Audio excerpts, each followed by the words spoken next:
بسم اللہ الرحمن الرحیم۔ السلام علیکم دوستو، ہم سب کا یہ ماننا ہے کہ یہ کائنات اللہ نے بنائی ہے اور اللہ نے اس دنیا میں انسان، جانور، پرندے، درخت، جاندار، بے جان، سمندر کی مچھلیاں اور ہوا میں اڑنے والے پرندے سب کچھ رکھا ہے۔ لیکن آپ اور میں یہ بھی جانتے ہیں کہ اس دنیا میں سب سے زیادہ دلچسپ مخلوق انسان ہیں۔ ان کے پاس دماغ ہے اور وہ دنیا میں بہت سے ایسے کام کرتے ہیں جو دنیا کے دیگر جانور یا جاندار نہیں کر سکتے۔ اسی لیے ہم مسلمان انسان کو اشرف المخلوقات یعنی کہ تمام مخلوقات میں سے سب سے زیادہ اعلیٰ مخلوق سمجھتے ہیں۔ یہ تو سمجھ میں آتا ہے کہ اس دنیا بنانے والی ذات اللہ تعالیٰ نے ہم انسانوں کو بہت دلچسپ بنایا ہے اور ہمیں شرف بخشا ہے کہ ہم اشرف المخلوقات ہیں، یعنی کہ تمام مخلوقات میں ہم سب سے زیادہ ذہین اور زیادہ خصوصیات رکھتے ہیں۔ مگر اللہ نے جب ہمیں بنایا تو ہمیں انسان ہی کیوں بنایا؟ ہمیں اس دنیا میں کسی اور روپ میں بھی تو بھیجا جا سکتا تھا۔ ہمیں شیر کیوں نہیں بنا دیا؟ بلی کیوں نہیں بنا دیا؟ یہ سوال بہت دلچسپ ہے اور اس کا جواب تو بے شک اللہ ہی جانتا ہے، مگر سوال کرنے والوں کی جب مرضی ہو تو وہ ایسا سوال اٹھا کر ڈاکٹر ذاکر نائک کے سامنے بھی لے آتے ہیں۔ اور اب ایک سوال کرنے والے نے یہ سوال کیا تھا کہ اللہ نے ہمیں انسان ہی کیوں بنایا، کچھ اور کیوں نہیں بنا دیا؟ یہ سوال اتنا دلچسپ تھا کہ ڈاکٹر ذاکر نائک نے اسے سنتے ہی کہا کہ یہ بہت اچھا سوال ہے۔ Based on that, and if you Yes. Why should he create us? Haan. What is the need for him? okay, fine. Why should he create us as human beings? Okay, that's a very good question.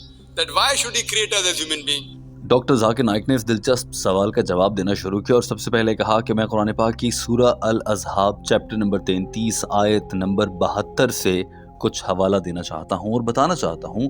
اس آیت میں لکھا ہے کہ جب اللہ نے پوچھا تمام مخلوقات سے کہ تم میں سے کون سی مخلوق ایسی ہے جو انسان بن کر اس دنیا میں جانا چاہے گی، تو ساری مخلوقات نے کہا نہیں۔ پہاڑوں نے کہا نہیں، ہم پہاڑ اچھے۔ شیروں نے کہا ہم شیر اچھے۔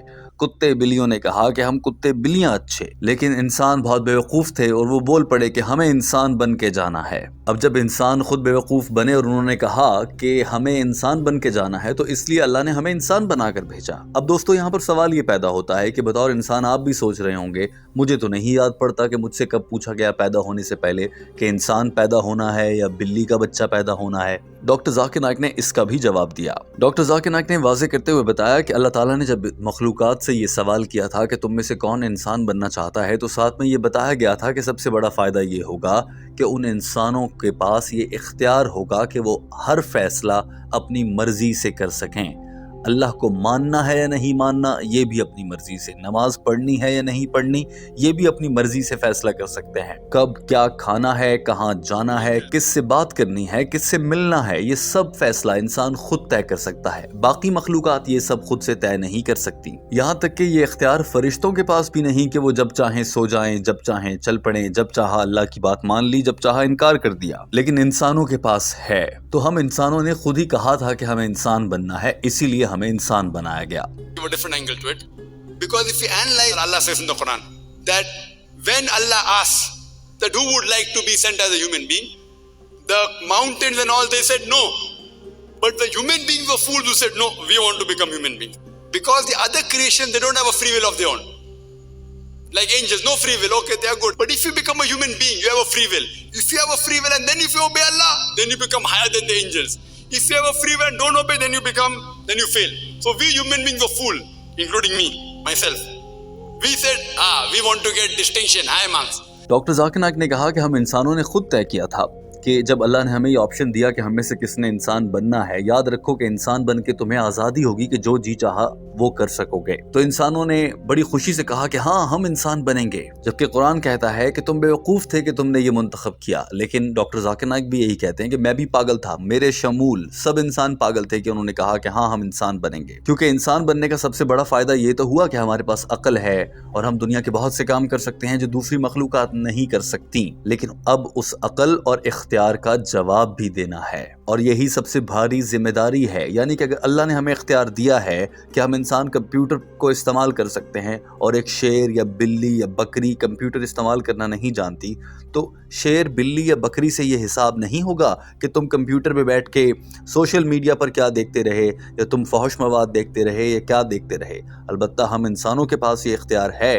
کہ ہمیں کمپیوٹر چلانا آتا ہے، تو ہم سے یہ سوال ضرور ہوگا کہ تم نے کمپیوٹر پر بیٹھ کر